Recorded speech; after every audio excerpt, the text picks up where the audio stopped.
جنت کی چابی بھی ہے، دنیا کی سرداری بھی ہے، اللہ کی رضا کا پروانہ بھی ہے۔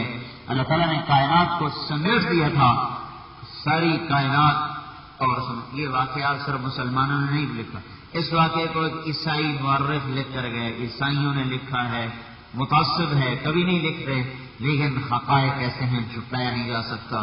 تیونس پتہ ہو، تیونس میں ایک شہر قیروان آج آباد ہے، یہاں جنگل تھا کوئی 11 کلومیٹر لمبا، 11 کلومیٹر۔ تو حضرت عقبہ بن نافع رضی اللہ تعالیٰ عنہ صحابی ہیں، انہوں نے یہاں چھاؤنی بنانے کا، شہر بنانے کا ارادہ کیا۔ 12,000 کا لشکر تھا، اس لشکر میں 19 صحابہ تھے، 19 صحابہ، باقی دوسرے لوگ۔ تو انہوں نے صحابہ کو ساتھ لیا اور جنگل میں ایک ٹبے پر چڑھ گئے، ٹیلے پر چڑھ گئے، اور جنگل کے جانوروں، جنگل کی طرف منہ کر کے اعلان کیا، اے جنگل کے جانوروں، ہم اللہ کے نبی کے غلام ہیں، نحن موالی رسول اللہ صلی اللہ علیہ وسلم۔ ہمارے نام پہ غلام رسول لکھے ہوئے ہیں، ہماری غلامی صرف پوسٹر چھاپنے تک، بینر چھاپنے تک اور جھنڈے لہرانے تک ہے، اس سے آگے ہماری غلامی پڑی۔ اے جنگل کے جانوروں، ہم محمد صلی اللہ علیہ وسلم کے غلام ہیں، 3 دن میں جنگل خالی کر دو، اس کے بعد جو ملے گا اسے ذبح کر دیا جائے گا۔ اس واقعے کے لکھنے والے عیسائی مورخ بھی ہیں۔ لوگوں نے دیکھا کہ شیر اپنے بچے منہ میں دبائے ہوا بھاگ رہا، چیتا اپنے بچوں کو اٹھائے ہوئے بھاگ رہا، بھیڑیے اپنے بچے اٹھائے ہوئے بھاگ رہے، لنگور بندر بھاگ رہے، سانپ نکل کے بھاگ رہے، خنزیر بھاگ رہے۔ 3 دن میں سارا جنگل خالی ہو گیا، 40 سال تک کوئی سانپ بچھو لوٹ کے اس جگہ پہ کوئی نہ آیا۔ کائنات اس منظر کو دیکھ کر وہاں بربر قوم آباد تھی، ہزاروں بربر مسلمان ہوئے کہ یہ سچے لوگ ہیں، یہ جھوٹے نہیں ہو سکتے۔ اب مسجد بنانی تھی، مسجد بنانے کے لیے قبلہ رخ ضروری ہے۔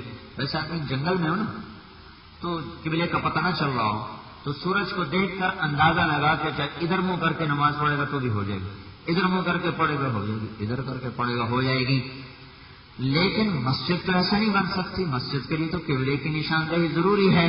اب جگہ صاف کر دی گئی، مسجد بنانی ہے، نہ کوئی کمپاس ہے نہ کوئی ریڈار ہے اس زمانے کا۔ تو حضرت عقبہ رضی اللہ تعالیٰ عنہ پریشان سوئے، تو خواب میں حضور تشریف لائے۔ عقبہ کیوں پریشان؟ کہ یا رسول اللہ، مسجد بنانی ہے، نہ قبلے کا پتہ نہ سمت کا پتہ، کیا کریں؟ تو آپ نے کہا اٹھو میرے ساتھ، اٹھو۔ تو آپ نے اپنے عصائے مبارک سے لکیر لگائی، ساری مسجد پر کی لکیر لگائی، ساری زمین پر گہرا نقش کھدا ہوا تھا اور قبلے کی جگہ متعین ہو کر وہاں کھدائی ہو چکی تھی۔ انہی بنیادوں پر وہ مسجد بنائی گئی، آج بھی وہ مسجد موجود کھڑی ہوئی ہے۔ تو بھائیو، رواجی میلاد نہ منائیں، حقیقی میلاد منائیں۔ رواجی نعت خوانی نہ کریں، حقیقی نعت خوانی کریں کہ رگ رگ میں حضرت محمد صلی اللہ علیہ وسلم کی پاک زندگی اتر جائے، سرایت کر جائے۔ آپ کی زندگی کا ہر گوشہ کھلا ہوا ہے، روز روشن کی طرف کھلا ہوا ہے، کوئی زندگی کا ایسا پہلو نہیں جو چھپا ہوا ہو۔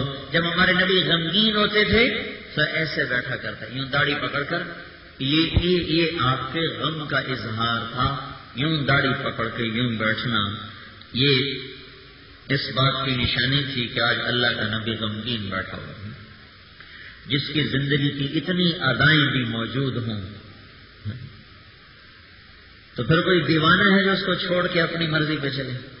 جب آپ حیران ہوتے تھے تو ہاتھوں کو یوں حرکت دیتے تھے، ایک ہاتھ اس ہتھیلی کو یوں کرتے تھے، یوں، یہ آپ کے حیرت کا اظہار۔ جب آپ کسی کو بلاتے تھے یا اشارہ کرتے تھے، کبھی انگلی کا اشارہ نہیں کیا، زندگی بھر یوں نہیں کیا، ہمیشہ پورے ہاتھ کا اشارہ، بڑی عزت کے ساتھ اشارہ کرتے تھے، کبھی ایسا نہیں کیا۔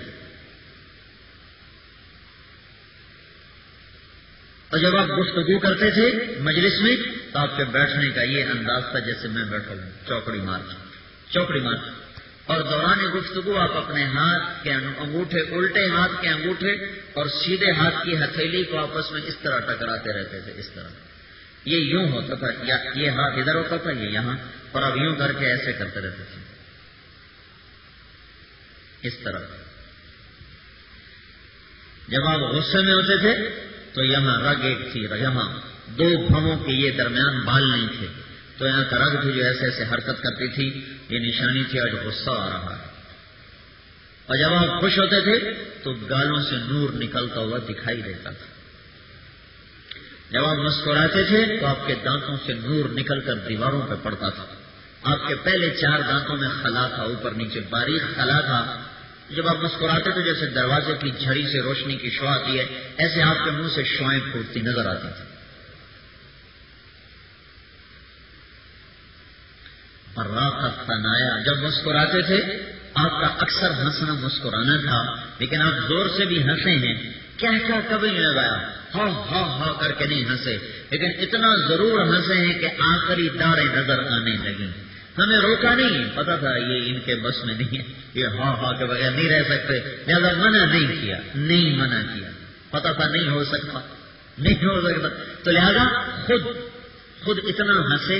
مسکراہٹ، لبوں پہ ہلکی مسکراہٹ تو ہر وقت ہوتی تھی، کوئی بات لطیفے کی سنتے تو ہنستے تھے، کبھی ایسا بھی ہوا اتنا ہنسے کہ آخری داڑیں نظر آنے لگیں، اتنا ہنسے ہیں۔ غم ہوتا تھا تو آنسوؤں کے سوا ہائے ہائے نہیں ہوتی تھی، واہ ویلا نہیں ہوتا تھا، صرف آنسو ٹپکتا تھا، واہ ویلا نہیں ہوتا تھا۔ جب آپ قدم رکھتے تھے تو چھوٹا رکھتے تھے، چال میں تیزی ہوتی تھی، قدم چھوٹا ہوتا تھا، کندھے جھکے ہوتے تھے، گردن جھکی ہوتی تھی، کبھی ایسے کندھے اکڑا کے نہیں چلے، کبھی ایسے بازو پھیلا کے نہیں چلے، ہمیشہ گردن نیچے۔ اب جو ٹائی پہنے گا وہ گردن نیچے کیسے کرے گا؟ ٹائی پہننے والا گردن نیچے کیسے کرے گا؟ اب میرا آپ کا نام یوں گردن جھکا کے چلتے، اور جب آپ کو دائیں بائیں سے کوئی مخاطب کرنے کی کوشش کرتا تو آپ کبھی یوں مڑ کے نہیں دیکھتے تھے کیا کہتے، کبھی ایسے نہیں گئے کیا کہتے۔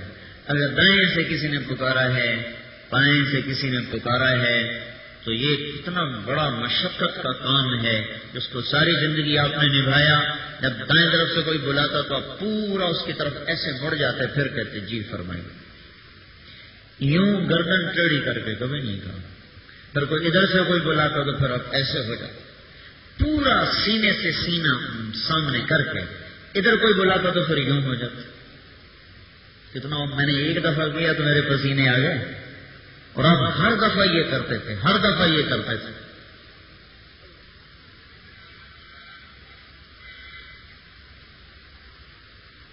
آپ کا چہرہ گول تھا، 14ویں کے چاند میں تو داغ ہے، آپ کا چہرہ بے داغ تھا۔ سورج میں آگ ہے، آپ ٹھنڈک لے کر آئے۔ جابر بن سمرہ فرماتے ہیں کہ ایک دفعہ اوپر 14ویں کا چاند تھا، مسجد نبوی کے صحن میں آپ تشریف فرماتے، اور آپ نے سرخ دھاری دار چادر سرخ نہیں تھی، چادر پر سرخ دھاریاں، چادر سفید سرخ دھاریاں آپ نے سے اڑی ہوئی تھی کہ میں اوپر چاند کو دیکھتا، پھر آپ کو دیکھتا، چاند کو دیکھتا، آپ کو دیکھتا، تو مجھے آپ کا چہرہ چاند سے زیادہ حسین نظر آ رہا۔ اپنی امت کے تمام طبقات کے لیے راہیں کھول دی، فقر پسند فرمایا، لیکن مالدار بھی تو اس امت میں آنے تھے تو ان کے لیے بھی راہیں کھول دی۔ آپ نے ایک دفعہ کپڑا پہنا، ایک جوڑا پہنا، جس کی قیمت کتنی تھی بھائی؟ دیکھو میں کوئی بات غیر ذمہ داری سے نہیں کہہ رہا ہوں، جو کہہ رہا ہوں سوچ سمجھ کے کہہ رہا ہوں۔ اس کی قیمت کتنی تھی بھائی؟ 27 اونٹ دے کر وہ جوڑا خریدا گیا۔ آپ نے تھوڑی دیر کے لیے پہنا اور پھر اتار دیا، کیوں؟ اپنی امت کے مالداروں کو گنجائش دینے کے لیے۔ یہ سنت نہیں ہے، یہ گنجائش ہے، گنجائش سنت۔ اور کہ آپ نے کھڑے ہو کر پانی پیا، کھڑے ہو کر پانی پیا، کھڑے ہو کر پینا سنت نہیں ہے، گنجائش ہے، گنجائش۔ اگر کوئی ایسی جگہ ہو جہاں بیٹھنے میں مشکل ہو تو پھر کھڑے ہو کے پینے کی اجازت ہے، یہ نہیں کہ فٹ پاتھ پہ بھی بیٹھ کے پینا شروع کر دے، پلیٹ فارم پہ بیٹھ کے پینا شروع کر دے۔ اتنی سختی اللہ نے اپنے دین میں نہیں رکھی۔ بیٹھنے کی گنجائش ہے تو کھڑے ہو کے پینا مکروہ ہے، اور اگر کہیں سڑک پہ کھڑا ہے، فٹ پاتھ پہ کھڑا ہے، پلیٹ فارم پہ کھڑا ہے تو اب بیٹھنا سنت نہیں ہے، اب کھڑے ہو کے پیو۔ اللہ کے نبی نے کھڑے ہو کے پیا ہے، اس کو سنت نہیں کہتے، اس کو اجازت کہتے ہیں۔ اجازت، ایک اجازت، ایک سنت۔ تو آپ نے قیمتی لباس پہنا، اجازت دے دی۔